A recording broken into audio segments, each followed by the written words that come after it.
Salut les réalistes, si vous utilisez l'intelligence artificielle aujourd'hui, que ce soit pour automatiser, vendre, répondre à des clients ou prendre des décisions, il y a un risque énorme dont on ne parle pas assez. C'est tout simplement le fait que votre IA vous donne des informations souvent fausses, tout en ayant absolument sûr d'elle. Ça a dû déjà vous arriver, je suppose. En fait, le problème, c'est pas l'IA. Le problème, c'est où est-ce qu'elle tire ces informations. Dans cette vidéo, je vais vous montrer comment transformer n'importe quel site web en véritable source de vérité vivante. Connecter cette source à un agent IA et faire en sorte que vos réponses soient à jour, fiables, exploitables, que vous soyez débutant ou intermédiaire en automatisation. Le vrai problème des agents IA aujourd'hui, c'est qu'on entend beaucoup de choses autour de l'IA. Les agents savent tout. ChatGPT, ça peut vraiment remplacer un expert. Il suffit de bien prompter. Ouais, ça c'est sur le papier. En réalité, et même bizarrement, c'est même plus simple que ça. Une IA sans données à jour, c'est un système qui improvise. Elle parle bien, elle structure super bien aussi, mais elle peut vous emmener dans la mauvaise direction. Que vous soyez freelance, entrepreneur, même salarié qui veut lancer votre activité IA ou simplement quelqu'un qui s'intéresse sérieusement au sujet, vous pouvez pas vous permettre ce genre de choses. La solution, c'est de créer une base de connaissances vivante. Et cette solution, en fait, elle repose sur une idée très simple. C'est le site web qu'on a identifié en amont qui va devenir la vraie source de vérité. L'IA ne va pas se souvenir simplement d'une information, elle va concrètement vérifier l'information. Concrètement, c'est quoi le process? Le process, il est simple. On va identifier l'URL d'un site web qui contient la connaissance qu'on souhaite récupérer, utiliser un outil d'extraction de cette connaissance et ensuite on va constituer notre base de connaissances, notre base vectorielle en utilisant un découpage, c'est ce qu'on appelle le chunking, créant des embeddings qui vont bien et tout mettre dans une base. On va utiliser Supabase ici, on va voir ça tout de suite. Vous prenez une URL, vous en faites une base de connaissances et votre agent IA interroge toujours la version la plus récente. Si une page change, la réponse change. Si un prix change, la réponse change également. Il y a 4 cas d'usage concrets que je vois. C'est pour les développeurs et les builders no-code avec des documentations techniques qui évoluent souvent. On n'a pas envie d'avoir des fonctions qui sont dépréciées, des API modifiées, des comportements qui changent. Une IA classique peut pas le savoir. Avec ce système, vous allez connecter directement en live à la documentation officielle et vous allez mettre à jour automatiquement votre base de connaissances. Donc l'IA saura directement si une fonction technique est valide ou non. Ça, c'est le premier use case. Le deuxième use case que je vois, c'est pour les propriétaires de sites internet. Si vous avez un business, quel qu'il soit, a priori, vous avez un site internet et un des use cases très clair pour les propriétaires des sites internet, c'est généralement il y a des FAQ, il y a des documentations plus fonctionnelles, pas techniques dans ce côté-là, c'est la connaissance d'un métier ou la connaissance d'une solution. Vous pouvez très bien créer un chatbot qui est basé sur une base de connaissances. Donc l'IA va simplement répondre avec les informations présentes sur vos pages, pas d'hallucination, pas d'invention, et ça va être extrêmement puissant et utile pour les visiteurs de votre site internet qui souhaitent en savoir plus sur vos services par exemple. Le troisième use case que je vois, c'est tout ce qui est veille concurrentielle ou sales. Si vous préparez une offre ou une vente, ça peut être utile d'aller regarder le prix, les offres de vos concurrents par exemple. Donc vous allez pouvoir aller crawler et scraper les informations et faire une analyse, un benchmark automatisé basé sur les informations live que vous aurez identifiées, récupérées et vous pourrez éventuellement ajuster votre positionnement par rapport au marché. Ça, c'est extrêmement intéressant, extrêmement puissant également. Et enfin, le dernier use case que je vois, il y en a certainement d'autres, mais c'est les 4 que j'ai identifiés, c'est tous les aspects compliance, réglementaire. Je pense que c'est le cas le plus critique, parce que dès que vous touchez au juridique, à la finance, à la santé ou tout ce qui est RGPD, une information obsolète peut poser un vrai problème. Donc, si vous avez une IA qui s'appuie sur des sites officiels et à jour, pas sur des données approximatives, ça peut être extrêmement utile. Ok ? Donc, comment ça fonctionne très concrètement ? Vous allez aller sur N8N et vous voyez que du coup, on a 3 éléments en fait sur les workflows. On va aller voir tout le détail, je vais tout vous montrer. On va initier notre base Supabase, scraper le contenu du site de votre choix, on va voir tout le détail. Et ensuite, vous allez avoir un agent IA. Une fois que votre base est constituée, vous allez avoir un agent IA qui va aller attaquer cette base. Donc, vous pourrez poser des questions X, Y, Z à cette base de connaissances. J'ai mis un when chat message received. Si vous ouvrez le chat, vous allez pouvoir directement adresser la base de connaissances. Mais ce when chat message received peut très bien être remplacé par un chatbot, par un widget sur votre site. Ça peut être remplacé par quoi que ce soit derrière. Ok ? Donc 3 étapes différentes. Si on va sur l'étape numéro 2, on va voir juste après comment ça se passe. J'ai mis comme premier trigger ici simplement un trigger manuel. C'est le trigger de base. Si vous allez à droite, vous devez connaître maintenant, si vous mettez trigger, vous avez le manual trigger qui est le plus classique. Ok, ça vous permet de charger la base de connaissances manuellement. Et ensuite, on va aller crawler un site internet. Si vous n'avez pas le node Firecrawl, en fait, une fois que vous allez dans Firecrawl, vous voyez installed, vous l'aurez certainement pas installé. Il va falloir que vous l'installiez ici et que vous alliez récupérer le crawl a website and scrape all pages. C'est ça qu'on veut ici. Si on va dans le détail du crawl website, il va falloir créer un compte Firecrawl. Pour créer un compte Firecrawl, rien de plus simple. Vous allez arriver sur firecrawl.dev, ok ? Vous faites sign up et vous allez arriver sur votre dashboard. Vous allez récupérer la clé API et cette clé API, vous allez pouvoir la renseigner ici. Ok. Une fois que vous l'avez mise, vous serez connecté à votre compte Firecrawl. Firecrawl, c'est un outil extrêmement puissant qui vous permet de récupérer du contenu de site internet, entre autres.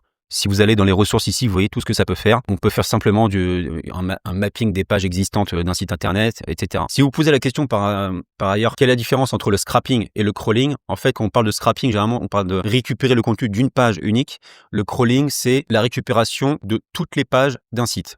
En gros, là, si on fait crawling, crawl a website and scrape all pages, ici, on va aller scraper la doc technique de Stripe juste pour cet exemple. Et vous voyez, la doc Stripe, en fait, c'est ce site internet-là, en fait. Vous pouvez ici aller mettre un prompt, si vous le voulez. Si vous voulez donner des directives spécifiques sur la manière de crawler le site internet, ici, on va pas le renseigner. Vous pouvez également mettre des limites. Alors, les limites, c'est utile pour des sites qui, généralement, vont détecter si vous êtes un chatbot ou quoi.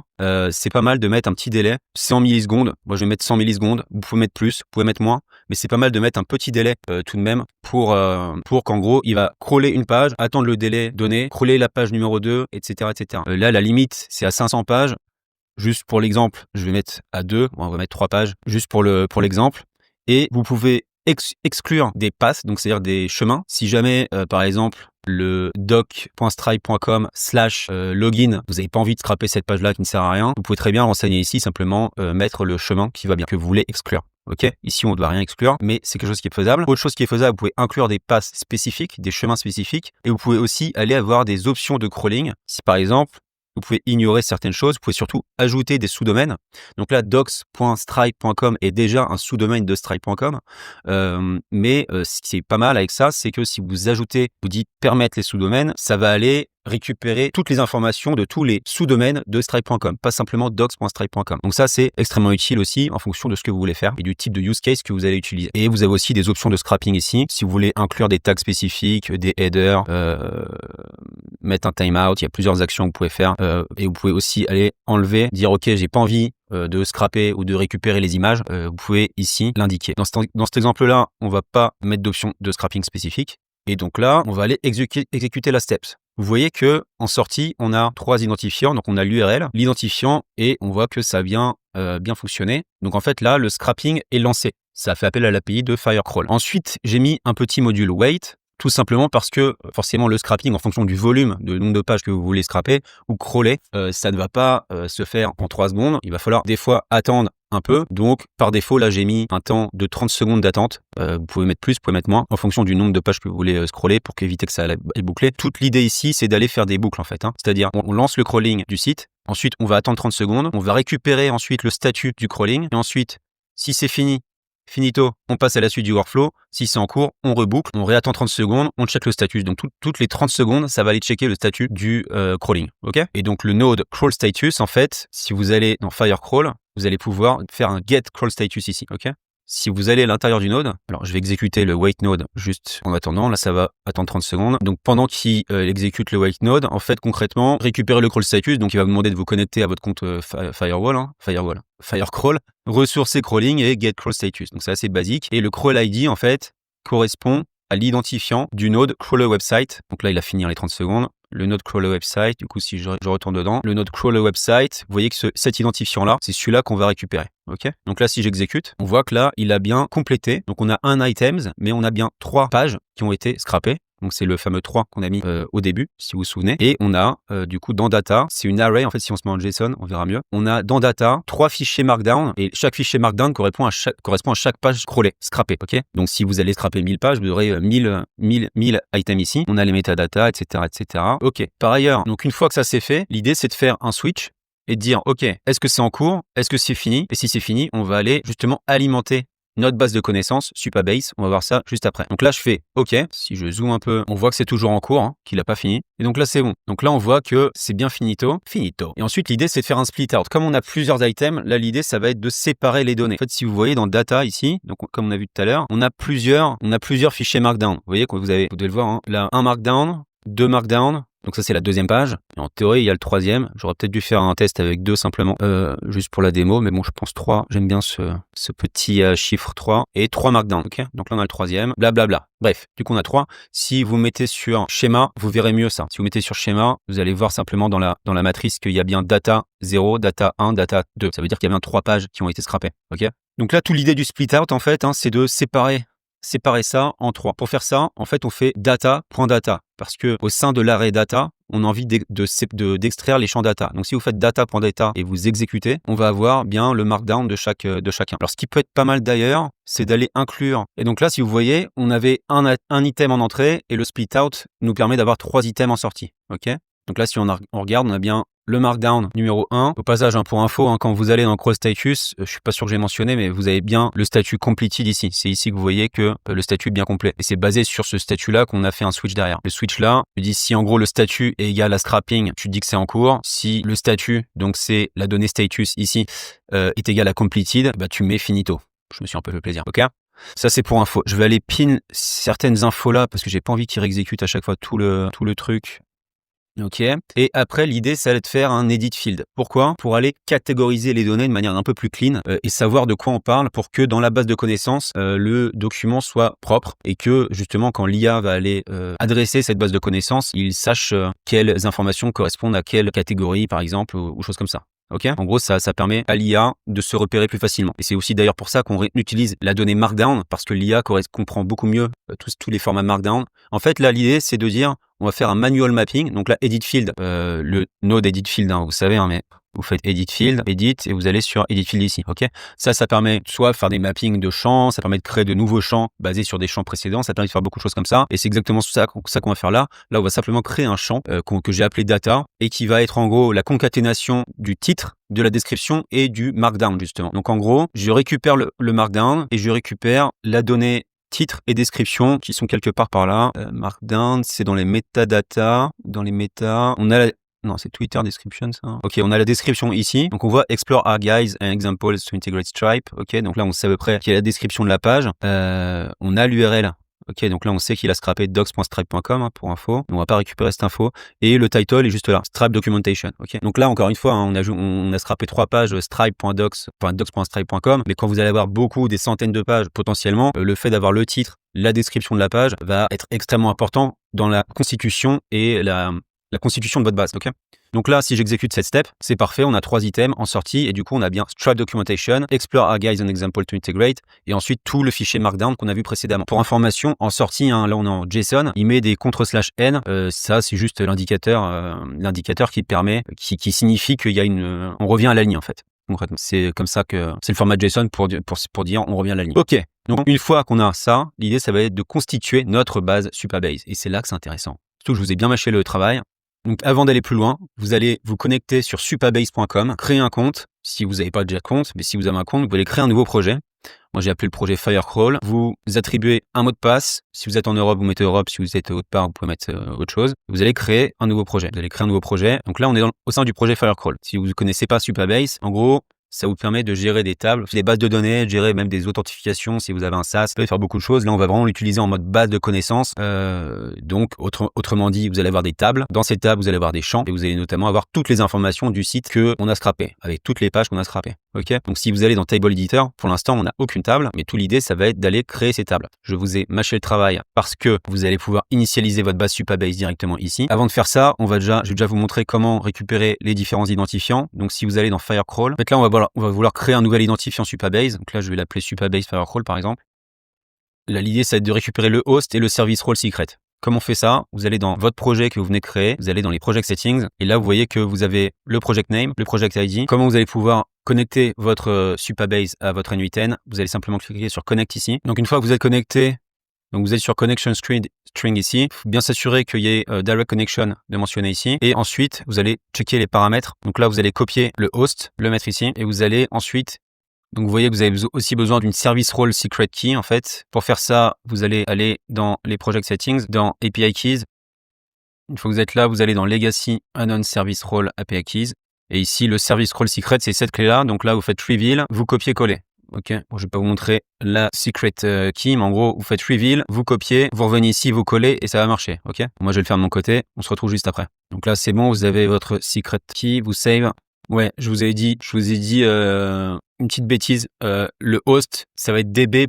Le numéro de votre projet, .supabase.co. Donc en fait, il faut enlever le db. Vous mettez https et ça a marché. OK?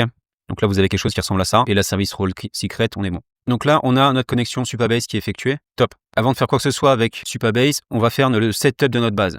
Pour information, Supabase, c'est un outil qui, dans le back-end, en fait, a la notion Postgres derrière. Donc, quand vous voyez Postgres, quand vous voyez Supabase, sachez que c'est la même architecture derrière. Donc, en fait, vous pouvez très bien utiliser le node Postgres pour pouvoir faire le setup de votre base. Alors, pour info, les informations que je mets ici, en fait, c'est une requête SQL pour aller créer les tables concrètement. Donc, vous pouvez très bien soit directement juste prendre ça, aller dans le SQL Editor, le coller et run. Là, ça va créer les tables, OK? Ou vous pouvez simplement aller mettre les bons identifiants de votre projet et simplement en exécutant les tables, ça va créer les tables directement dans votre base sans que vous ayez à aller dans Supabase directement. Donc ça, c'est l'avantage. Donc pour créer, vous allez créer un nouveau credentials dans Postgres. Appelez ça Postgres Firewall.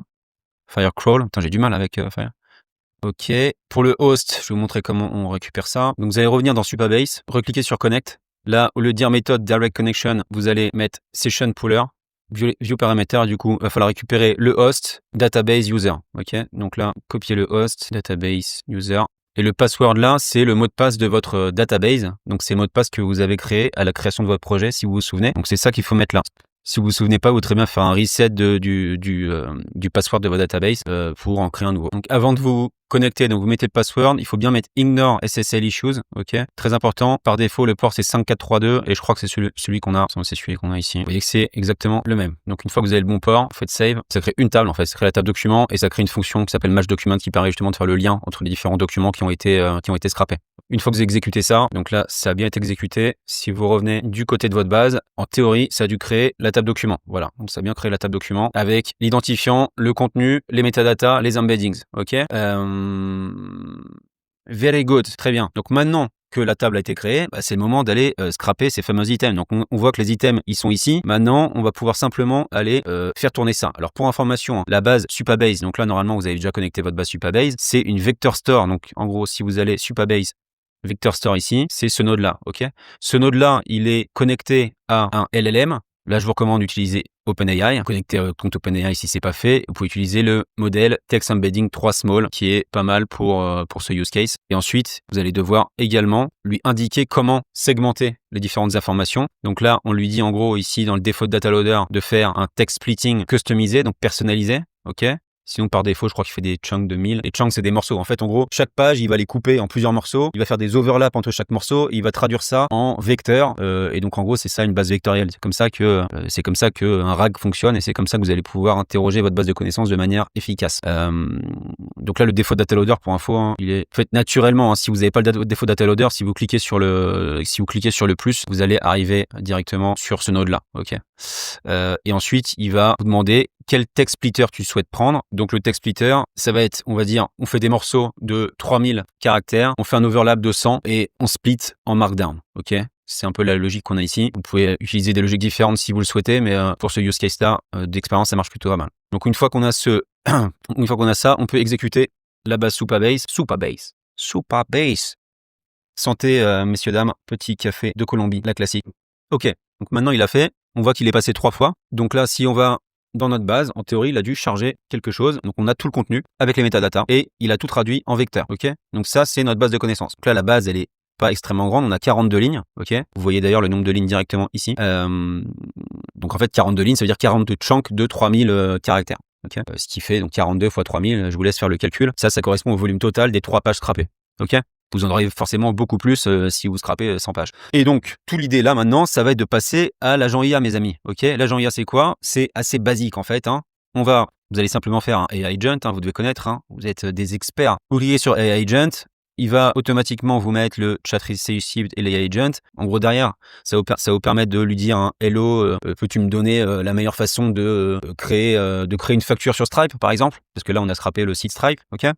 Par exemple. Sachant que ça, du coup, c'est l'interface N8N. Derrière, vous allez très bien pouvoir mettre un webhook, avoir un autre chatbot. Là, on va pas l'adresser cette partie-là dans cette vidéo, mais c'est quelque chose qu'on a déjà adressé dans d'autres vidéos. Si vous voulez que je fasse une vidéo spécifique sur comment faire un chatbot, un front-end vraiment beau sur ce système qui est en fait ce qu'on appelle le back-end, qui est le système qui tourne derrière la machine, vous me le direz en commentaire. Mais pour l'instant, on va simplement du coup dire, l'agent IA, là on va lui dire simplement, tu es un assistant qui va m'aider à répondre aux requêtes entrantes basées sur la documentation N8N de la base de connaissances. Utilise les outils à ta disposition pour répondre à la requête entrante.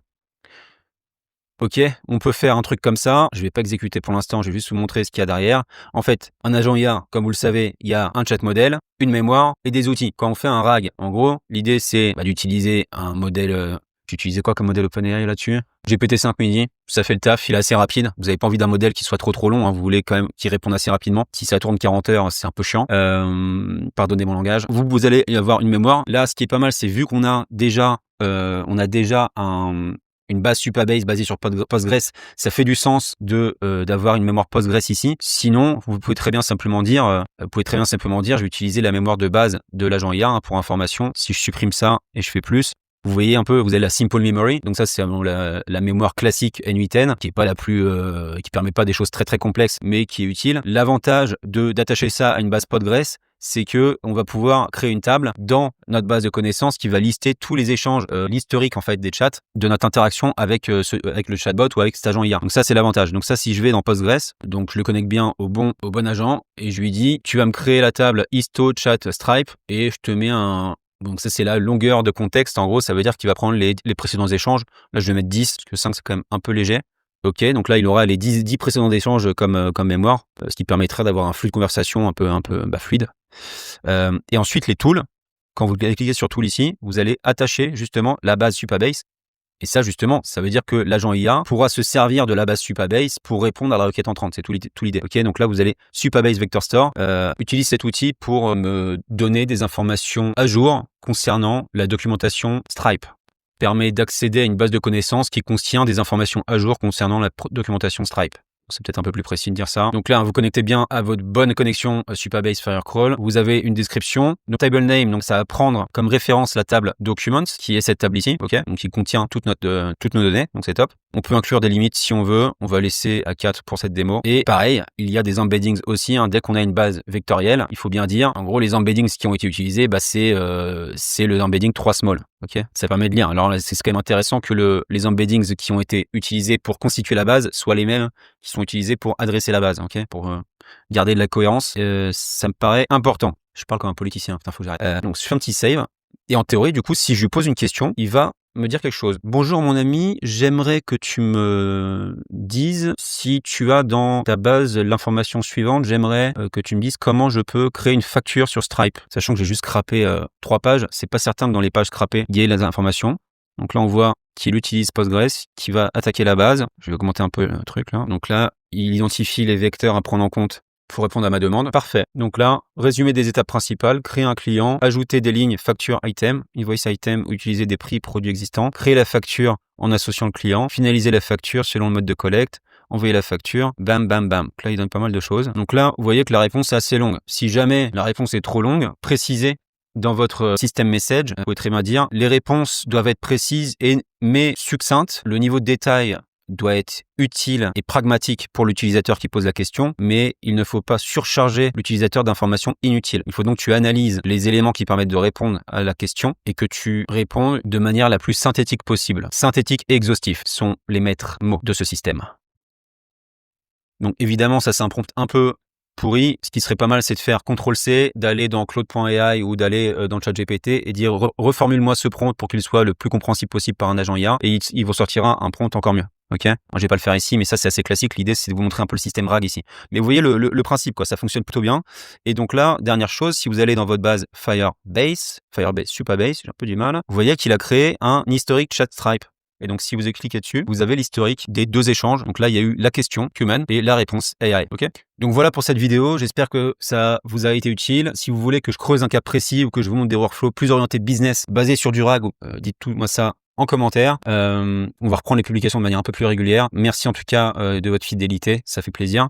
Pour information, j'ai négocié des deals un peu spéciaux pour ceux qui ont pris des abonnements annuels à ma communauté, à notre communauté, car nous sommes plusieurs. Si vous êtes intéressés, toutes les informations sont en description et je republierai avant le nouvel an. Donc voilà, on se redit ça. À très vite les amis. Ciao, ciao.